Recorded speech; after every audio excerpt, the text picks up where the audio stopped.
Bismillahirrahmanirrahim.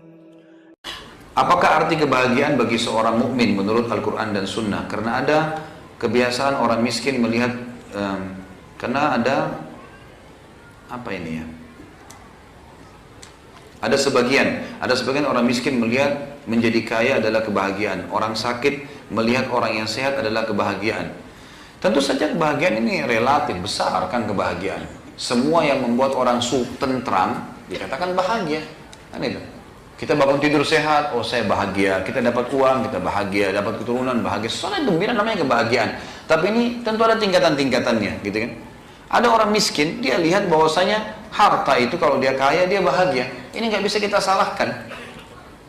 Tetapi kebahagiaan itu akan betul-betul dia capai pada saat dia punya harta kalau dia seperti sabda Nabi SAW, ni'mal malu salih fiyadi abdis salih.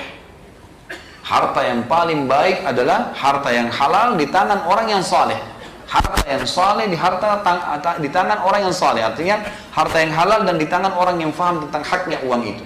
Itu baru dia dapat puncak kebahagiaannya. Dia kaya kemudian dia infakkan. Tapi kalau cuma sekedar dia miskin lalu dia mengatakan saya kayaknya pengen orang kaya seperti itu, nanti biarpun kalau saya kaya saya akan buat sama, buat diskotik lah, buat apalah segala macam, buat maksiat, maka ini tidak ada kebahagiaan di situ. Karena kata Nabi SAW, manusia 4 golongan. Golongan pertama yang paling mulia adalah orang yang Allah karuniai harta, ilmu dan harta. Makanya jadikan dalam salah satu doa-doa antum ikhwan dan akhwat sekalian, Allah merzukni ilman wa mala waj'alni mimman yuhlikuhuma ala halaqati fil haqq. Ya Allah, karuniakanlah aku ilmu dan harta dan jadikanlah aku orang yang menghabiskan keduanya di jalanmu. Kenapa? Kata Nabi SAW, manusia terbaik adalah pertama orang yang Allah karuniai ilmu dan harta lalu dia menghabiskan keduanya di jalan Allah. Selalu dia ngajar, dia selalu berinfak dan menggunakan di jalan yang benar. Golongan yang kedua adalah orang yang Allah karuniai ilmu tanpa harta. Dia pintar agama tapi nggak ada hartanya, susah hidupnya. Tapi dia bisa meraih derajat orang yang pertama dengan cara dia mengatakan, ya Allah kalau engkau karuniakan aku harta seperti fulan, dia soleh, itu juga orang soleh. Kalau saya sama dengan saya akan buat yang sama. Kata Nabi SAW, fahuma fi ajri sawa. Mereka dalam pahala sama. Tapi ini dalam keadaan memang dia tidak punya ya. Jangan sampai ada dua si A sama si B, dua-dua punya ilmu, punya harta. Lalu yang si A mengerjakan apa yang tadi? Semua dihabisin di jalan Allah. Ngajar sepanjang hari, kemudian dia juga infakkan hartanya, digunakan jalan yang benar. Kemudian si B melihatnya, lalu si B bilang, cukup saya dengan niat aja deh. Gitu. Sekarang dia bilang, ya sudahlah, ini orang bangun masjid. Saya juga kalau ada kesempatan saya bangun masjid. Padahal dia bisa, ada duitnya. Ini nggak masuk dalam hal ini. Yang masuk adalah memang orang yang tidak punya harta, lalu dia lihat, coba ya kalau betul-betul ikhlas dalam hatinya, tulus, dia mengatakan kalau saya punya seperti dia, saya akan buat sama. Betul-betul kalau Allah kasih, dia akan kasih. Allah lebih tahu niatnya. Allah akan kasih dia pahala sama, sebanyak apapun perbuatan orang itu. Makanya teman-teman kalau lihat orang punya kelebihan dalam agama, minta kepada Allah akan diberikan yang sama. Kalau ada kesempatan saya mau buat ya Allah, dengan tulus, Allah kasih pahalanya sama. Golongan ketiga, orang yang Allah karuniai harta tanpa ilmu, nggak ada ilmu agama. Dan ini kesalahan fatal nih.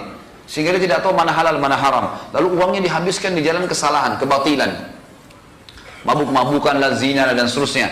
Kemudian datang golongan keempat, dia bukan lihat golongan kedua dan pertama, tapi dia lihat golongan ketiga. Ini yang jadi tadi saksi bahasan kita di pertanyaan.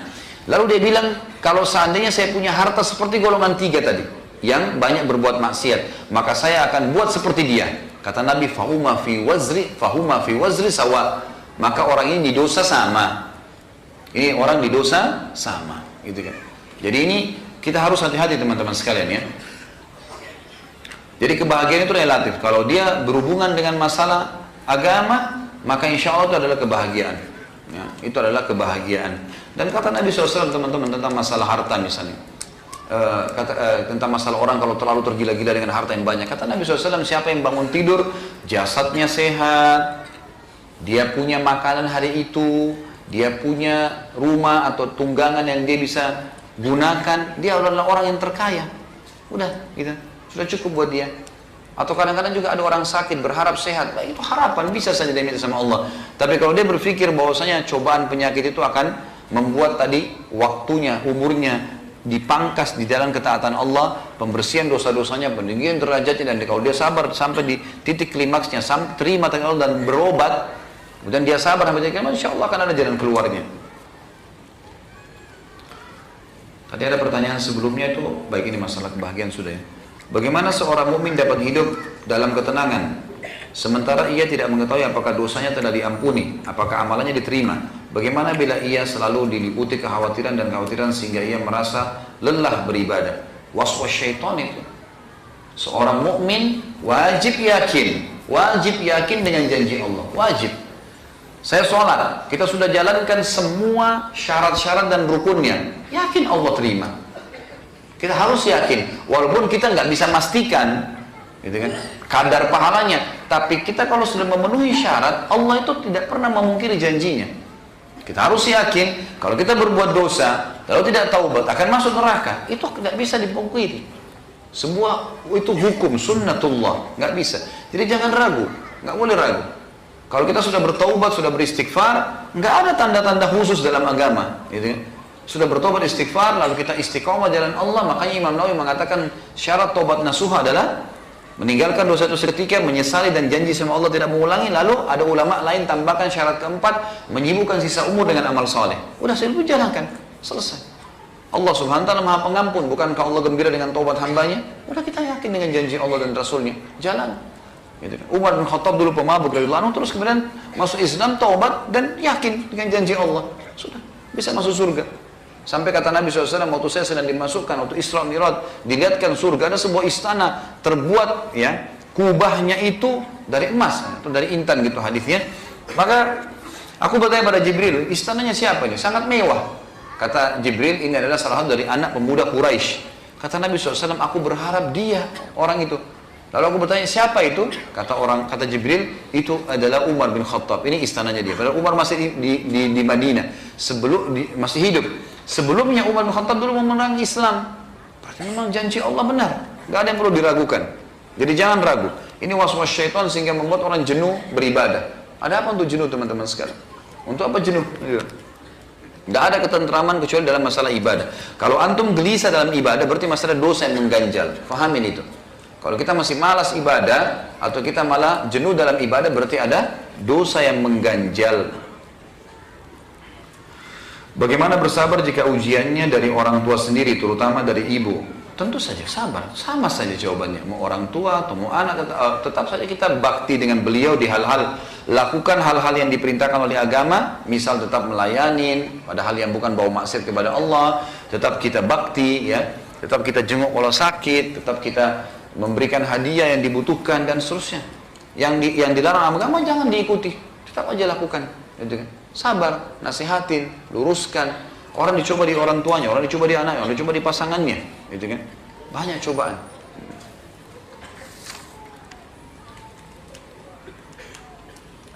Bagaimana cara sabar menghadapi istri yang selingkuh dengan laki-laki lain? Dan apakah itu bisa disebut takdir Allah yang harus diterima dengan ikhlas? Dan apakah talak sudah jatuh apabila istri sudah meninggalkan rumah? Mohon penjelasannya Ustaz, agar hati saya bisa tenang. Tentu saja orang mukmin tahu kalau setiap orang bisa berbuat salah. Kalau istri antum ini selingkuh, kemudian memang diahnya sudah taubat nasuha, memang dia taubat nasuha, memang saya salah, saya taubat nasuha, ini antum punya khiyar. Orang punya khiyar. Yang terbaik terima dan sabar, gitu kan? Karena kata Nabi SAW dalam sebuah hadis kepada seorang sahabat laki-laki mengatakan, ya Rasulullah, inna imra'ati la taruddu yadul lamis. Wahai Rasulullah, istriku tidak nolak tangannya setiap penjamah. Ini maksudnya supel sekali, atau kata sebagian ulama hadis bahkan perempuan ini suka selingkuh. Kata Nabi SAW, talikha, ceraikan aja kalau gitu. Dia bilang, lakinni uhibbuha, tapi saya mencintainya. Maka kata Nabi SAW, amsikha, kalau gitu pertahankan dia. Dalam arti kata, luruskan kesalahannya, sabar sampai kamu mampu, semampu kamu. Gitu. Kalau kamu memang tidak bisa, karena memang kadang-kadang subhanallah, pasangan kita ini karena kita sudah terlalu cinta, nggak bisa kita ceraikan, atau nggak bisa cerai dengan kita. Kita berat untuk cerai, kalau kita cerai malah mudaratnya lebih berat. Kita jadi sumpah, kita jadi sedih, maka jangan terjadi. Gitu kan? Kecuali sudah betul-betul maksimal, kita sudah tak yakin memang ada sebuah poin yang bisa mendongkrak kita untuk meninggalkan, ya sudah. Barulah seperti itu. Allah mengatakan, "Walaman sabara wa ghafara, inna dzalika min azmil umur." Siapa yang sabar dan memaafkan, itu adalah sesuatu yang memang sudah diperintahkan oleh Allah, gitu. Jadi seperti itu. Tapi antum punya khiyar tentunya, ya. Bayangkan saja efeknya. Kalau misalnya kalau dia tidak taubat, istri ini tidak taubat, malah dia yang kemana-mana. Yakinlah teman-teman, kadang-kadang Allah ingin menghilangkan sesuatu dari kita dengan caranya. Tadi kan saya ceritakan kisah kan, bagaimana orang yang saya kenal itu betul-betul ditinggalkan oleh istrinya, dan dia betul-betul kami tahu sangat mencintai istrinya itu. Karena ini teman keluarga, teman dekat, tahu sangat mencintai pasangannya, subhanallah, gitu kan. Tapi ditinggalkan dengan perselingkuhan. Allah gantikan tuh, sabar, gitu kan. Kalau emang seperti itu, apalagi kalau sudah tinggalkan rumah. Baik, pertanyaan, kalau sudah tinggalkan rumah sudah jatuh tolak atau tidak? Jawabannya tidak. Tapi dia berdosa besar. Karena sabda Nabi SAW, wanita manapun yang keluar rumahnya tanpa izin suaminya, maka dia dilaknat sampai dia kembali. Makna dia dilaknat adalah diangkat berkah hidupnya, tapi tidak terjadi perceraian. Perceraian terjadi hanya kalau suami mengucapkan kalimat cerai atau si istri yang mengajukan kepada hakim dan hakim sudah mengiyakan, itu baru terjadi perceraian. Dan pada saat itu baru dihitung masa iddah. Jadi tidak, dengan dia keluar tidak. Tapi kalau bahasa saya teman-teman yang bertanya, mohon semoga Allah keluarkan antum dari masalah antum ini dan seluruh muslimin yang sedang hadapi masalah tentunya. Kalau seandainya istri ini memang betul-betul dia selingkuh sama laki-laki lain dan bebas hidupnya, dasarnya memang ya terbuka sekali pintu zina dengan dia lah, gitu kan. Maka kalau dia pergi dari rumah, teman-teman sekalian, antum sujud syukur kepada Allah. Itu pasti kebaikan. Allah mau kebaikan, karena kalau dia bertahan maka antum akan sakit hati terus. Dan yakin puncaknya Allah akan gantikan. Masalah dengan perempuan akan datang. Dan perempuan yang datang, teman-teman sekalian, akan datang emasnya. Para wanita, bidadari surga, bidadari dunia akan datang, Allah akan kirim. Banyak kasus yang saya lihat dalam lapangan seperti itu. Sabar, akhirnya Allah datangkan pasangan yang luar biasa, baik perempuan ataupun laki-laki. Kalau mereka sabar, akhirnya ditinggal oleh pasangannya, kemudian Allah gantikan yang jauh lebih baik daripada itu. Allahu a'lam. Jika kita sabar namun kita menangis, tetap menangis, apa itu termasuk sabar? Tentu saja, nggak masalah. Menangis adalah ungkapan, gitu kan? Tetapi kita berusaha, ya, bukan berarti tidak sabar kalau nangis, ya, karena kita kesakitan misalnya, badan kita sakit, ada luka, kalau kena sakitnya kita nangis, tetap sabar namanya, tidak ada hubungannya dengan itu. Atau ada seseorang nyakitin kita, lalu kita sambil lulus dada, ya sudahlah, saya sabar, tapi sambil netes air mata, itu tidak salah. Karena Nabi SAW pernah menangis dengan meninggalnya Ibrahim, anaknya. Dan pada saat netes air mata, para sahabat menanyakan, ya Rasulullah, Anda nangis juga? Kata Nabi SAW, ini rahmat yang Allah masukkan dalam hati setiap hambanya. Bisa terjadi, tapi jangan berlebihan, teman-teman sekalian. Justru pada saat itu tunggangi untuk menjadi orang yang dekat dengan Allah. Tidak menceritakan masalahnya ke siapa-siapa, hanya menangis saja sambil dibawa ke sholat. Tentu saja itu positif, keluhkan kepada Allah. Nabi Ayub tadi saya sudah kasih contoh kan, tidak keluhkan kepada siapapun. Setelah istri juga nggak tanya, istri sudah tahu ada masalah. Dia nggak mau bawain suaminya, 18 tahun baru ditanya. Larikan ke sholat, nggak masalah. Allah tahu, Allah itu sifatnya yang maha tinggi adalah maha mengetahui salah satunya. Allah itu maha penyayang. Allah itu berat siksaannya kepada orang yang menzalimi kita, berat siksaannya. Nggak usah khawatir. Jelas di belakang ini ada janji-janji Allah. Semua cobaan, teman-teman, kata ulama, dimulai dengan sabda Nabi SAW, innamas sadmatu fil ula. Sesungguhnya pedihnya sebuah cobaan cuma di awal saja. Kalau sudah berlalu berapa hari, berapa bulan, berapa tahun, kita cuma tinggal mengenang, oh iya dulu saya pernah dicoba dulu begini, tapi sudah selesai. Cuma itu di awal. Makanya di situ cobaan yang pertama itu yang pahalanya sangat besar. Saya sudah menikah hampir 10 tahun tapi belum dikaruniai keturunan. Mohon doa dan amalan khusus. Dan apakah ini bentuk ujian kesabaran? Tentu saja kita doakan semoga Allah SWT memberikan kepada antum keturunan dan seluruh muslimin yang belum diberikan keturunan, gitu kan? Sabar. Ya, memang ini jawabannya adalah bersabar. Dia ikhtiar sambil beristighfar kepada Allah, dan ikhtiar semua yang syar'i boleh. Di antaranya yang banyak belum dikerjakan oleh teman-teman, ruqyah. Ya. Baca ayat-ayat ruqyah, mungkin itu jadi penyebab, gitu kan? Kalau memang secara medis sudah ikhtiar, maka coba ruqyah syariah, rutinkan baca ruqyah, bacain ayat Allah mengatakan Quran itu syifa linnas, obat untuk semua manusia, gitu kan? Obat untuk semua manusia. Jadi seperti itulah, mestinya ikhtiar. Apakah ini ujian? Iya, tentu saja. Nabi Ibrahim alaihissalam termasuk Nabi yang lama tidak dikasih anak kan? Sampai Sarah sudah tua, Ibrahim juga sudah tua alaihi wassalatu wassalam. Dalam beberapa riwayat disebutkan umur Ibrahim sudah di atas 60 tahun, gitu kan? Barulah Ibrahim dan Sarah juga sudah tua, mandul, barulah dikaruniai anak Ishak. Gitu. Nabi Zakaria juga begitu. Sampai umur 100 tahun baru Allah kasih anak dari istrinya yang mandul umur 90 tahun. Antum bisa baca 10 ayat pertama surah Maryam menjelaskan masalah itu. Ada orang-orang yang sudah diuji sebelum kita dengan itu. Dan banyak ayat-ayat Al-Quran yang menjelaskan Allah lah yang telah menjadikan wanita itu mandul, atau laki-laki itu mandul, ataupun yang subur.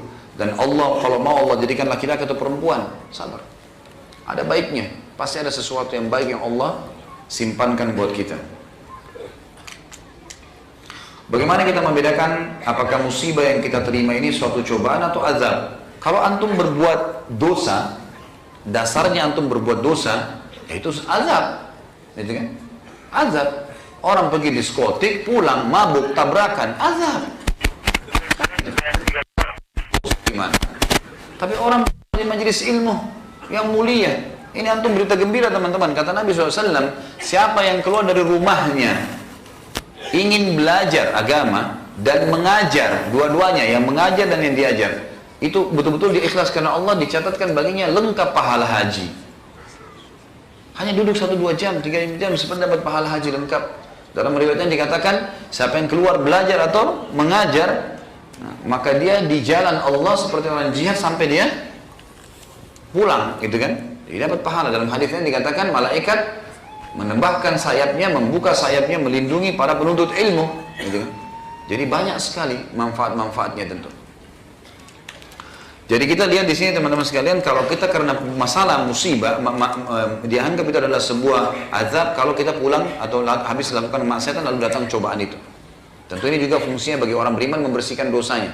Tapi kalau antum pulang dari majelis ilmu, antum pulang dari apalah ya, umroh dan haji atau terus ada cobaan datang, ya sudahlah, itu berarti ada sesuatu yang Allah inginkan. Ada sesuatu yang Allah inginkan. Sabar di situ, sabar. Saya subhanallah kemarin pas pulang 2 hari dari umroh Ramadan, 2 hari sebelum lebaran, mau ke Balikpapan untuk khutbah Id, tiba-tiba saya kaget di grup tertulis, teman-teman sudah bicarakan tuh, teman-teman tamatan Madinah, ini ada berita apa lagi nih? Fatwa menyesatkan Khalid Basalam. Fatwa menyesatkan. Apa ini? Saya belum paham gitu. Terus akhirnya teman-teman sudah pada tanggapin tuh. Terus saya coba lihat, saya buka cuplikannya, subhanallah, ceramah 6 menit di-cut jadi 1,5 menit.